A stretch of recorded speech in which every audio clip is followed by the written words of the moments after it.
If you could stop the next tornado from hitting your home, the next hurricane from wiping out your city, the next drought from starving your people, the next lightning strike from ending your life, wouldn't you? The locusts in the Horn of Africa, the floods in South Sudan, the ice in Chicago, the fires in California, Australia, the threat of rain that won't stop or rest that won't come. We are at the precipice of possible change, a turning point that can and will define us, fire or ice. How will the world end? I don't know, and I don't want to find out. Not in our generation, and not in the next. Disaster and climate change-induced events have had a significant economic and social impact on Africa and Asia-Pacific economies, leading to many casualties, mass displacements, and massive infrastructure destruction from cyclones in Asia, flash flooding in the Pacific region, droughts in Sub Saharan Africa, and heat waves in Europe. The situation has been worsened by climate change. Climate change, environmental degradation, and unplanned urban growth continue unabated. At the same time, human vulnerability is at all-time high due to increasing poverty, inequality, and the erosion of human rights. This threatens the achievements of the Sustainable Development Goals and all global agreements for a resilient future. The world is at the crossroads, an age of multiple complex global disasters and emergencies, where humanity is forced to bite more than it can chew. So when COVID-19 is struck, it's caught everybody off guard, unprepared, and people didn't know what to do. In our region, where we are significantly impacted by hydrometeorological events, and as a result of the complexities that we're seeing with the hazards in the region, not just from climate change, but climate change is of course critically important and amplifies the impacts of the hazards, but we also are very vulnerable to seismic hazards in the region, and what we have seen is the complex interactions of those hazards and how we apply the science in helping us to understand what is that systemic risk that is posed for the Caribbean states and how we seek to treat it. You know, our region is prone to a lot of risk, including some are man-made, some are natural. In the last 3 years, since 2019, 2020, 2021, we have experienced a series of floods that, especially the last one, which all the experts say that for the last 60 years, they have never seen something like that. Intertwined with the threats of extreme climate events, conflict, and COVID-19, the work of governments and humanitarians is being dealt 3 blows, and this has further worsened food and economic insecurity, health disparities, and limited access to basic essential services, while weakening the capacity of governments, institutions, and societies to provide support. With climate change now, the space between one disaster to the next is narrowing, and you will never come back to say, oh, I need to focus on risk reduction, because you have more disasters occurring. Just like recently, you have COVID-19, you have flooding or drought in one place, or polymer or other, desert locusts invasion, coexisting. You have four different disasters occurring in one place. Really, this overwhelmed a country to be able to focus on prevention. But again, that should not be a scapegoat. There is really a need to balance between prevention, preparedness, and response. They always say that there is a peace out of chaos. So this chaos is giving us lessons. The lesson we are learning that we will never be alone during crisis. And we will never surrender to the crisis, whether it's the conflict, COVID-19, or the climate change. What we want to focus on is to ensure that we have to reflect back on what we have done wrong in the past and how can we move forward. 7 years after the Sendai Framework, which was adopted to achieve the substantial reduction of disaster risk and losses in lives and livelihoods, delegates from all over the world gathered in Bali, Indonesia in May 2022 for the Global Platform for Disaster Risk Reduction. The global platform also warned that for nations to achieve the 2030 agenda, disaster risk reduction must be integrated at the core of development and finance policies, legislation, and plans. We are convening this global platform at a very challenging time, to say the least. Disasters have always been a plight, but we are now living in the aftermath of a disaster, the scale of which the world has not seen in many decades. It has upended conventional understandings of risk and what it means to manage disaster risks. All the while, drivers of risk that existed before the pandemic have only grown stronger. But there is hope and opportunity, and our gathering here today in Indonesia is proof that humanity has not given up.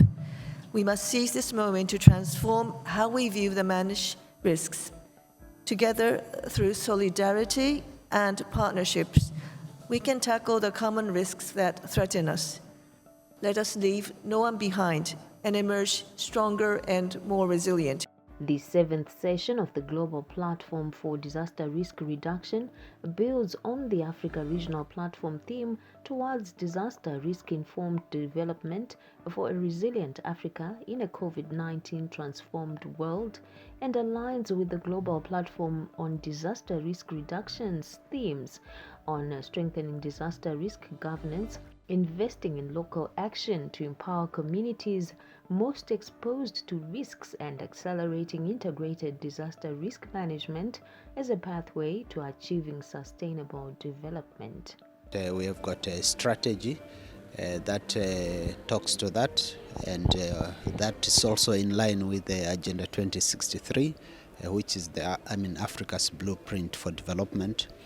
And we are also putting in place measures such as the multi-hazard early warning system that is going to be linked to regional economic communities as well as member states. And we are also elaborating the urban resilience program, and we are also embarking on issues of capacity building and of course monitoring and reporting, where we are looking at developing the biannual review report, which we produce every 2 years, and that gives a snapshot of where member states are in implementing the DRR commitments. There are several issues that have been discussed here in Bali, one of which is to move away from risk financing to financing the planning and adaptation, so that we prevent rather than respond to disasters. And in the country, there are a number of examples that we can use where the government is now investing in preparedness rather than in response. For instance, the whole agricultural program that has been started by the president, including Fumvudza Intwasa, and your cattle that has been given to the youth and the women, and in the case of Binga, where the president is giving them fishing rigs. These are the things that will avoid disasters in terms of drought. But when you are talking about natural disasters, there is also some preparedness that has taken place in Zimbabwe, which we are sharing experiences with other people here in Bali.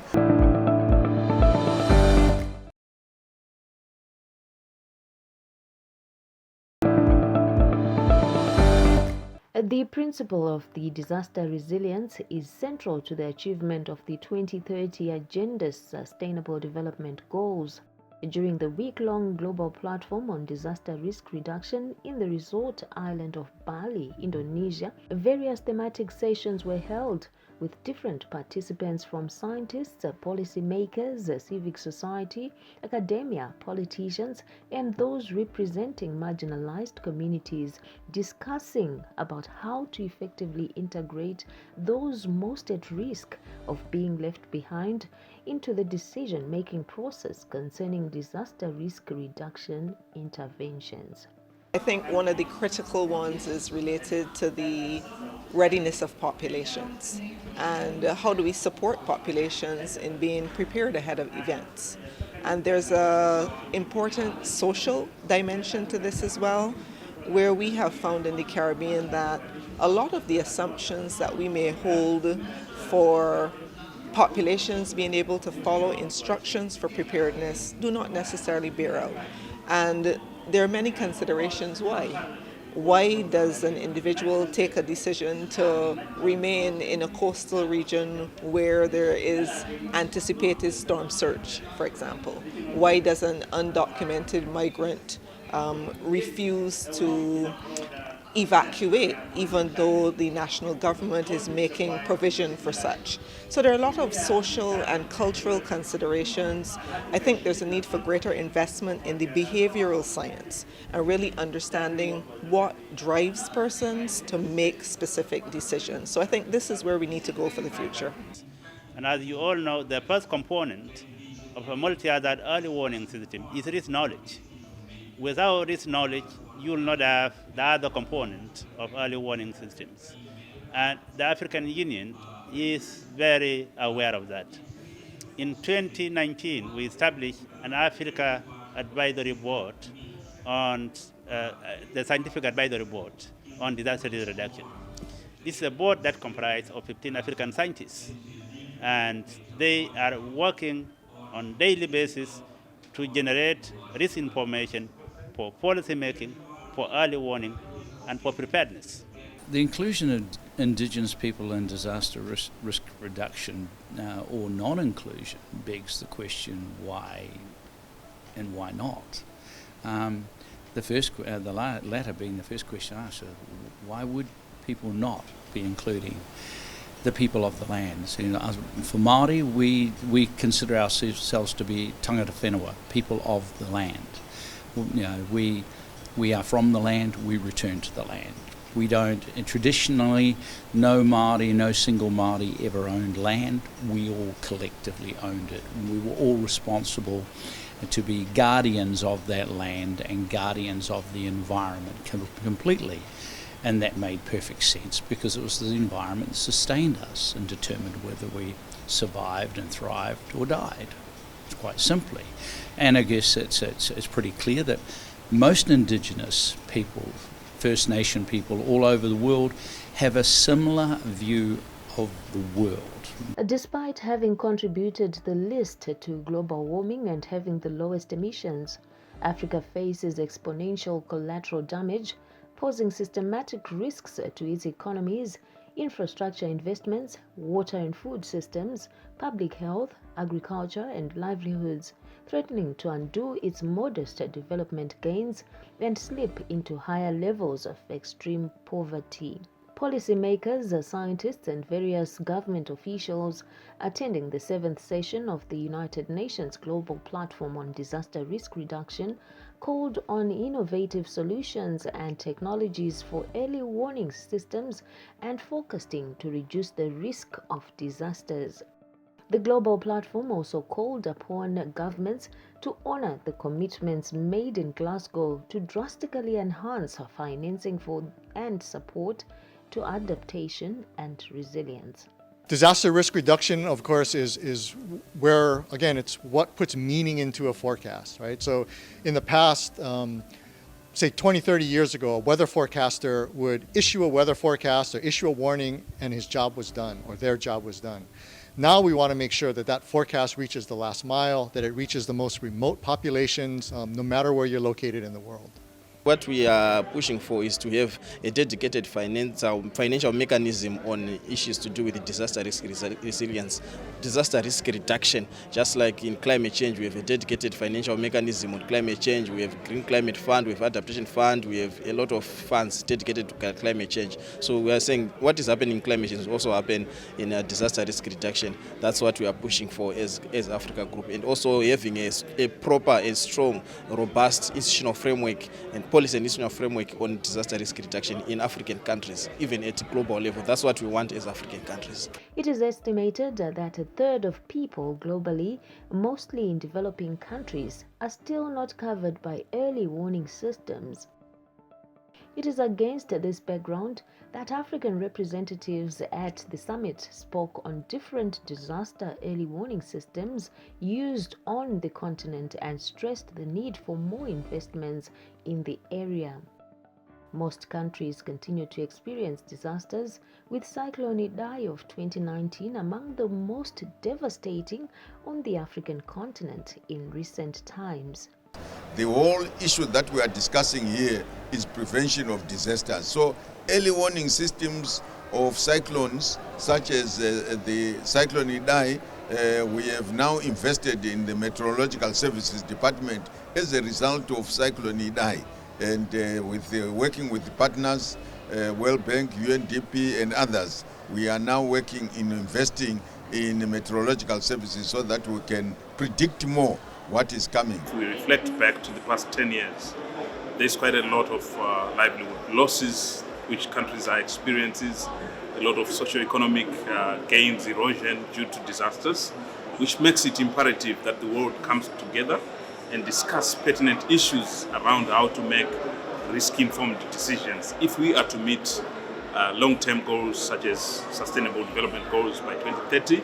And if we look further as Africa, we are aspiring to see a prosperous Africa by 2063. And that's not possible if we are not intentional in how we deal and address risks and challenges that emanate from hazards that we face on a daily basis. In times of drought, that affects the price of food, and actually dry spells do affect in the urban areas. They affect the access of communities to water. Prices go up, and also a lot of the garbage and the toxic waste in rivers becomes more dangerous. So we are using the Daraja system to help the city authorities and the communities prepare for instance, higher water prices, cleanups in their areas. We are very much concerned to see that we mitigate the circumstances that our people find themselves in at this particular time.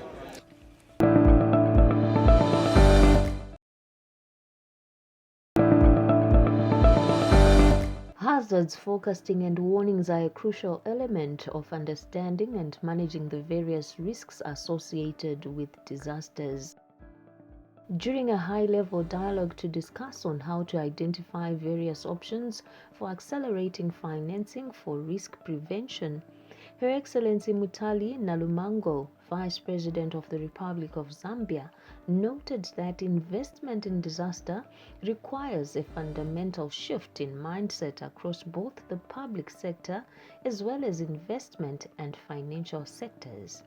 The impact of disasters from a socio-economic perspective can be minimized if adequate attention and resources are directed towards pre-disaster activities centered around comprehensive preparedness.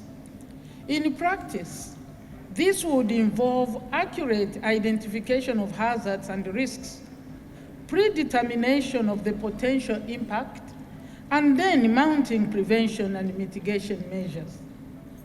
Moreover, climate change has imposed a complex dynamic which has resulted in increased intensity, frequency, and unpredictability of disasters. With the prevailing financing paradigm, this has translated into more resources being spent on activities during and post-disaster occurrence. Shifting the financing paradigm is not an easy task. It will depend on a number of initial conditions, including A, the relative advancement of the existing disaster risk reduction initiatives in a given country. B, the political will of the implementing country at the highest level of leadership. C, a country's capacity to mobilize resources. D, the innovativeness of the configuration of disaster-related financing towards risk reduction initiatives. And E, the availability and access to credible information informing the scale and extent of potential disaster loss. The key thing is for the governments to stress what the climate priorities are and what areas of climate they want to address, whether it's rainfall and drought or whether it's blue impact and oceans. What are the areas for which their country is particularly impacted? And here in Indonesia, there's obviously blue because of the coastlines, and there's obviously restoration in terms of forests and tropical areas. So I think once the government's decided, first of all, and has a clear policy on it, then I think there are plenty of funds out there that will support, and in different ways, different kinds of risk financing as well. The global platform provided recommendations that can support the implementation of the call by the United Nations Secretary General to ensure every person on Earth is protected by early warning systems within 5 years. Early warning systems must be multi-hazard and should be inclusive of communities most at risk, with adequate institutional, financial, and human capacity to act on early warnings. Governments and other stakeholders need to implement socially inclusive and gender-responsive policies and measures that effectively provide the most vulnerable, especially those farthest behind, with equal access to opportunities and services, allowing them to make choices about the risks that they face. This requires, of course, improving our understanding of how risks specifically affect different sectors and different segments of the population, with emphasis on those farthest behind and marginalized population groups. We need to come up with budgets.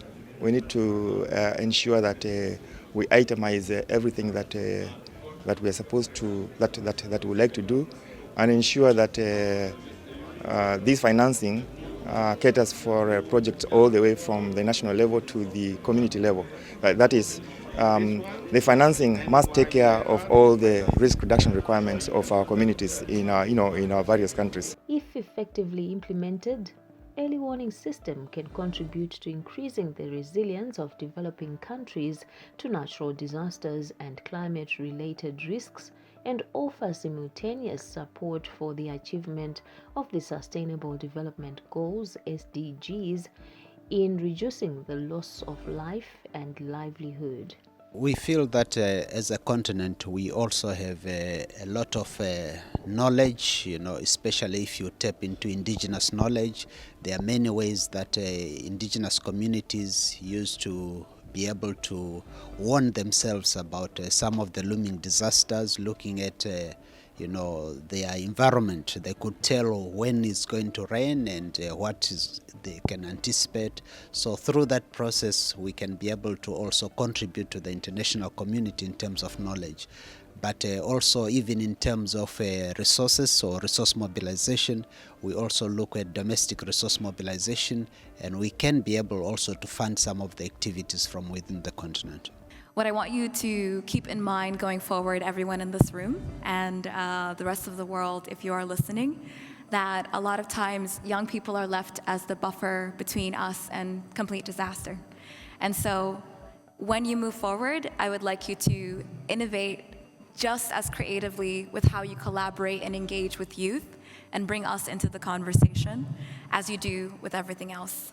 What I want everyone to remember is that vulnerable populations often deal with the consequences of change in a way that the rest of us don't have to. I come to you after finding out that 100 million people in the world are displaced now, and 80% of people who are displaced are at the front lines of the climate crisis.